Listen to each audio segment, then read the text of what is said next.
अपनी फिक्र नज़र का आईना दिखाकर जहनों को झंझोड़ देता है, दिलों पर दस्तक देकर खिलाफत नफ्सिया के खिलाफ बगावत पैदा कर देते हैं, जिससे मेरी मुराद हम सब के मोहसिन करम फरमा मादर इल्मी मज़ाहिरुल उलूम वक्फ सहारनपुर के उस्ताद हदीस हज़रत मौलाना गयूर साहब कासमी दामत बरकातुल आलिया हैं। बड़े ही अदब एहतराम के साथ दरख्वास्त गुजार हूँ कि हज़रत वाला तशरीफ़ लाए और अपने मवाइज़ हसना से हम सभी को महसूस फरमाएँ।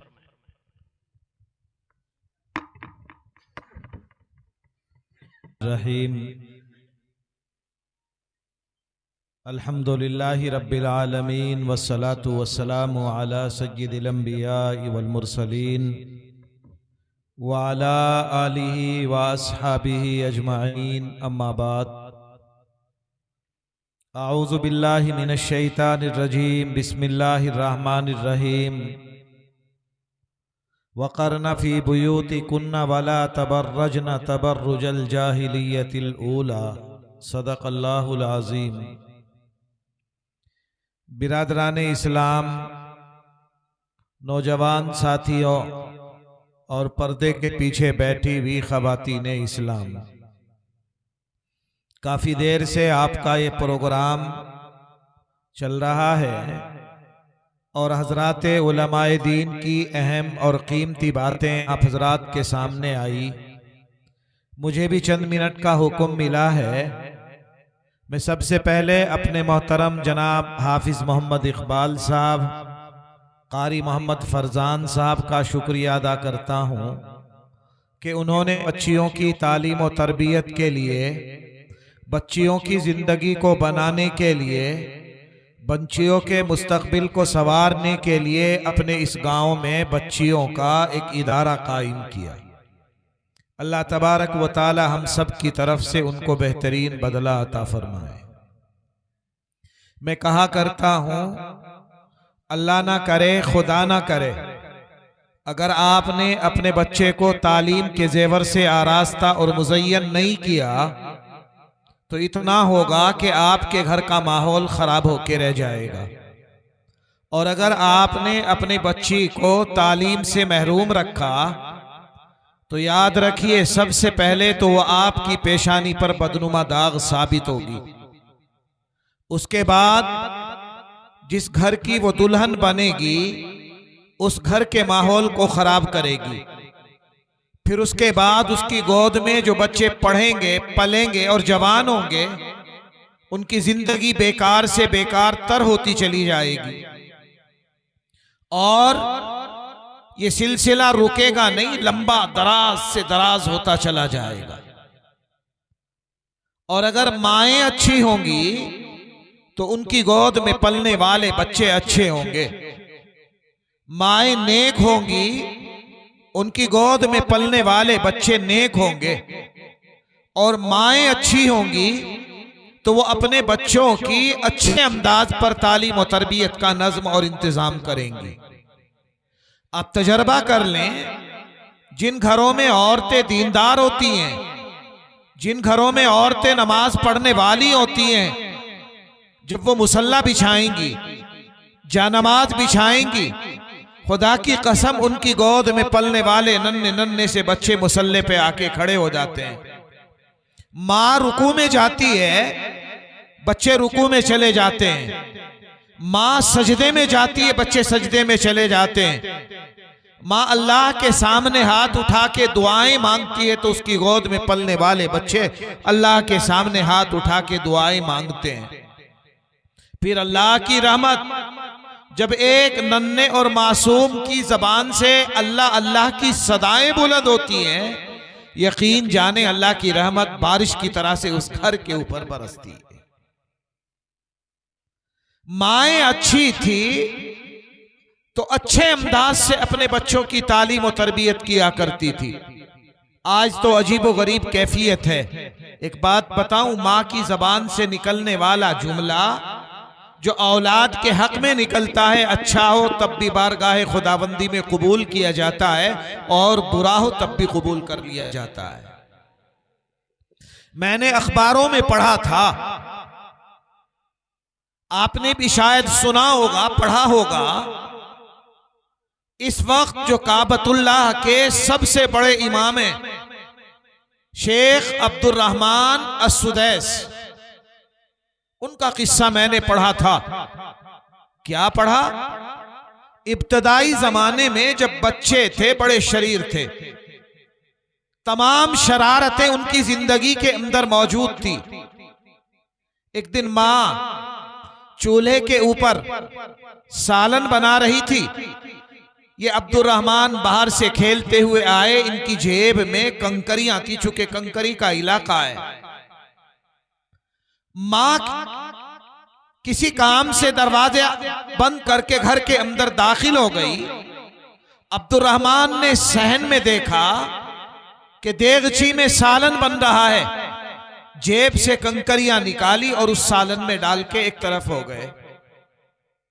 ईमानदारी से बताओ, आपकी अम्मी होती, मेरी अम्मी होती, या हम में से किसी की मालदा होती, चिमटा उसके हाथ में होता, डंडी उसके हाथ में होती, बच्चा आगे आगे होता और मां पीछे पीछे होती और उसको संवारने की कोशिश करती। लेकिन ये अल्लाह की बंदी, कुरान उसकी जिंदगी में था, अल्लाह के नबी का फरमान उसकी जिंदगी में था। उसने डंडा नहीं उठाया, उसने चप्पल नहीं उठाया, उसने अपनी बाबरकत जबान से अपने बच्चे के लिए कुफरिया और या गंदे अल्फाज इस्तेमाल नहीं कहे, तेरा बेड़ा गर्क हो जा, तेरा नाश हो जा, तो जिंदगी में कभी सुकून ना पाए, इस तरह के अल्फाज अपनी जबान से अदा नहीं किए। बल्कि क्या करती है, अल्लाह के सामने मुसल्ले पे बैठ जाती है, दोनों हाथ आसमान की तरफ को उठाती है, अर्ज करती है, ए जमीन के बनाने वाले, ए आसमान को वजूद देने वाले, ए सारे दुनिया के दिलों के मालिक, तू मेरे अब्दुर्रहमान के दिल को अपनी तरफ माइल कर दे। मेरा अब्दुर्रहमान बड़ा शरारती है, बड़ा दंगा करता है, परवरदिगार आलम में आपसे दरखास्त करती हूं तो इसे इतना नेक बना दे, इतना नेक बना दे, इतना नेक बना दे कि ये तेरे घर काबतुल्लाह का इमाम बन जाए। कबूलियत की घड़ी थी, मां की जबान से ये अल्फाज निकले। किताबों में लिखा है, मैंने बुजुर्गों से सुना है, अल्लाह तबारक व ताला ने काबतुल्लाह का इमाम ही नहीं बनाया बल्कि इमामों का सदर बना दिया। ये मां की दुआ का नतीजा। आज तो कैफियत ये होती, तजर्बा कर लें, अंदाजा लगा लें, एक मां के दो बच्चे होते हैं, एक बच्चा सुकून से जिंदगी गुजार रहा है, माल और दौलत का कुछ पता नहीं कितना है, और दूसरे बच्चे के बच्चे जो हैं वो रोटी को तरसते हैं, भुखमरी का शिकार हैं, जिस काम पे हाथ डालता है वही उल्टा हो जाता है। गौर व फिक्र नहीं किया। वो मां की जबान से निकलने वाले अल्फाज जो अपने बच्चों को कोसती रही, अपने बच्चों को गालियां देती रही, अपने बच्चों को कहती रही तेरा मुस्तकबिल खराब हो। अब परेशान है, माँ भी परेशान है, बाप भी परेशान है, पता नहीं ये तुम्हारी दुआ और बद्दुआओं का नतीजा है। इसलिए मेरी माँ और बहनों, एहसान मानो अपने मोहतरम हाफिज मोहम्मद इकबाल साहब का, इनके फर्जंदों का, कि उन्होंने बच्चियों की तालीम और तरबियत के लिए एक बेहतरीन इदारा कायम किया। इसमें बच्चियों की जिंदगी में कुरान आएगा, बच्चियों की जिंदगी में अल्लाह के नबी का फरमान आएगा, और फिर हमारी बच्चियां ईमानदारी से बताओ, जब कुरान पढ़ेंगी उनके सीनों में कुरान होगा, उनकी जबानों पे कुरान होगा, उनके दिल और दिमाग में कुरान करीम होगा। यूं लिखा है बुजुर्गों ने कि जिसके सीने में कुरान हो उसकी तरफ इस तरह से पैर करके भी सोना नहीं चाहिए। समझ रहे हो कितने काबिल अजमत हूं। और ईमानदारी से बताओ, वो बच्चा जो उस माँ की गोद में बच्चा दूध पी रहा है और माँ कुरान मुकद्दस की तिलावत कर रही है, तो कितना असर उस बच्चे की जिंदगी के ऊपर जाएगा। इसलिए मेरी माओ, मेरी बहनों, वक्त बहुत तंग है, मैं बहुत कुछ कहना चाहता था लेकिन वक्त की तंगदामनी मुझे इजाजत नहीं देती। आपसे यही गुजारिश करूंगा, आपसे यही दरखास्त करूंगा। एक जहन पे एक वाक़ई आ गया कि जब औरतें पढ़ी लिखी हों तो वो अपने बच्चों की किस अंदाज से तरबियत करती हैं। जानते हो बख्तियार काकी रहमतुल्लाह अलैह बहुत बड़े बुजुर्ग गुजरे हैं। वो बच्चे थे, माँ ने मकतब और मदरसे में भेजा। जब मकतब और मदरसे से वापस आए कहा अम्मी खाना चाहिए। फरमाया बेटे अम्मी कौन होती है खाना देने वाली? कहा फिर कि खाना देने वाली जात तो अल्लाह की है। कहा अल्लाह कैसे खाना देंगे? मेरी माँ और बहनों गौर से सुनो। माँ कहती है बेटे लो मैं पानी डालूंगी तुम वुजू करो। अपने बच्चे को वुजू कराया। वुजू से फारिग होने के बाद उसके लिए मुसल्ला बिछाया कि बेटे पहले 2 रकात नफल पढ़ो और फिर अल्लाह से दरखास्त करो, ए बारी ताला तो सारी दुनिया को खाना देता है, हमें भी खाना दे दे। बच्चे ने ऐसे ही किया। माँ ने जल्दी से खाना बना के अलमारी में रख दिया। कहा अम्मा अब तो मैंने अल्लाह ताला से खाना तलब कर लिया, बताओ खाना अल्लाह ने कहां दिया? फरमाया तलाश करो। तलाश किया तो अलमारी खोली, खाना नजर आ गया। एक दिन गुजरा, 2 दिन गुजरे, हफ्ते गुजरे, महीने गुजरे। रोजाना ये माँ अपने बच्चे को इसी अंदाज से खाना पेश कर रही है ताकि अल्लाह की जात पर उसका एतकाद और उसका यकीन जम जाए, अल्लाह की कुदरत उसके दिल और दिमाग में जम जाए। इत्तिफाक ये है एक दिन ये माँ अपने खानदान वालों से मिलने के लिए किसी काम से चली गई। समझ रही हो? देर हो गई, भूल गई कि आज मेरा बच्चा पढ़ के आएगा और वो नमाज पढ़ेगा, अल्लाह के सामने हाथ उठा के दुआएं मांगेगा, खाना तलब करेगा और उसको खाना नजर नहीं आएगा। रोने लगी। माँ की आंखों से आंसू गिरने लगे। औरतों ने कहा क्या हुआ? कि मैं तो एक जमाने से मेहनत कर रही थी अपने बच्चे के ईमान और अकीदे को मजबूत करने के लिए, और वो नमाज पढ़ता था, मैं खाना बना के रख दिया करती थी। आज मैंने खाना बनाया भी नहीं, मेरा बच्चा आएगा और वो खाना नहीं पाएगा तो उसका अकीदा खराब हो जाएगा। ऐ अल्लाह मैंने किसी और के लिए नहीं ये काम किया, मैंने तेरी जात पर उस बच्चे के ईमान और अकीदे को मजबूत करने के लिए काम किया था, मेरी मेहनत को जाये होने से बचा लेना। रोती हुई आ रही, घर में दाखिल हुई, देखती क्या है, बच्चा चारपाई के ऊपर लेटा हुआ है, सो रहा है। आहिस्ता से बच्चे को उठाया, मेरे भैया उठ जाओ। बच्चा उठा कि खाना।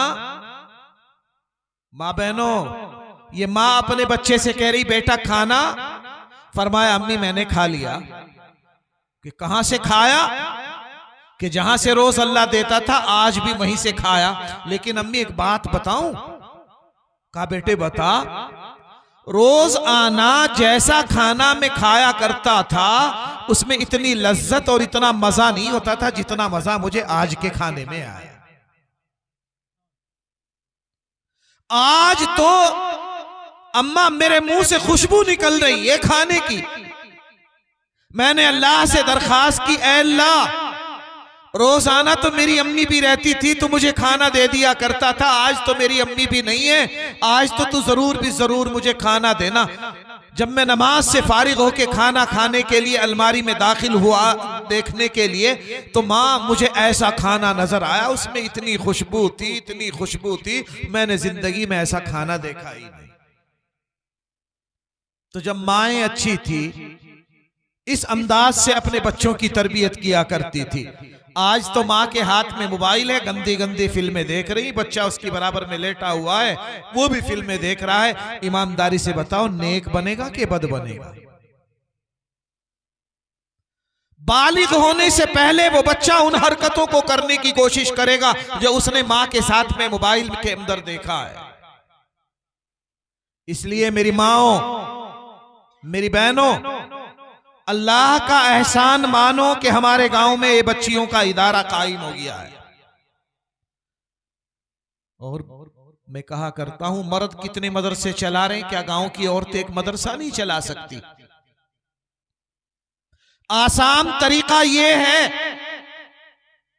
एक एक गुल्लक अपने घर में रख लें और रोजाना अपने इस मदरसे के लिए 10 रुपये जेब से निकाल के उसमें डाल दे। जब महीना पूरा हो कारी साहब की खिदमत में पहुंचा दे। कितने घर होंगे? 500-700 से ज्यादा ही घर होंगे इस गांव में। एक घर से एक औरत के 300 रुपये बनते एक महीने में। सारे गांव की औरतें, अगर आधे गांव की औरतें भी इस काम को करें तो मैं समझता हूं कि इन लोगों को कई दर दर की ठोकरें खाने की जरूरत नहीं, मौल्लिमात की तनख्वाहों का इंतजाम यहीं से हो सकता है। गौर करो, हमें भी तो जन्नत में जाना है। मर्दों के साथ साथ अगर मर्द अल्लाह के रास्ते में खर्च करके जन्नत में चले गए और उस औरतों ने खर्च नहीं किया, वो जन्नत में नहीं गई, तो क्या होगा? इसलिए मेरी माँ और बहनों, वक्त भी काफी हो रहा है। हजरत राबिया बसरिया का एक किस्सा सुना के अपनी बात को खत्म कर रहा हूं। राबिया बसरिया अल्लाह की नेक और पाकीज़ा बंदी थी। घर में थी, दरवाजे पर आवाज आई, मोहतरमा दरवाजा खोलो। खादमा से कहा देखो कौन है। बताया कि चंद मेहमान हैं, चंद मेहमान हैं, का बुलाओ, खाने का इंतजाम करो। खाने का इंतजाम खादिमा ने अर्ज किया, अम्मा एक रोटी है, मेहमान 5-6 हैं। अब परेशान क्या करें, एक रोटी में किसका भला हो? फरमाया अब आप जो है एक काम कर लो, इस एक रोटी को अल्लाह के रास्ते में सदका कर दो। समझ रहे हो? चाहिए तो ये था कि यूं कहती खानदान से, पड़ोस से, इधर से उधर से इंतजाम करो। इसको भी हुक्म दे दिया, इस रोटी को भी अल्लाह के रास्ते में किसी फकीर को दे के आओ। दे दिया।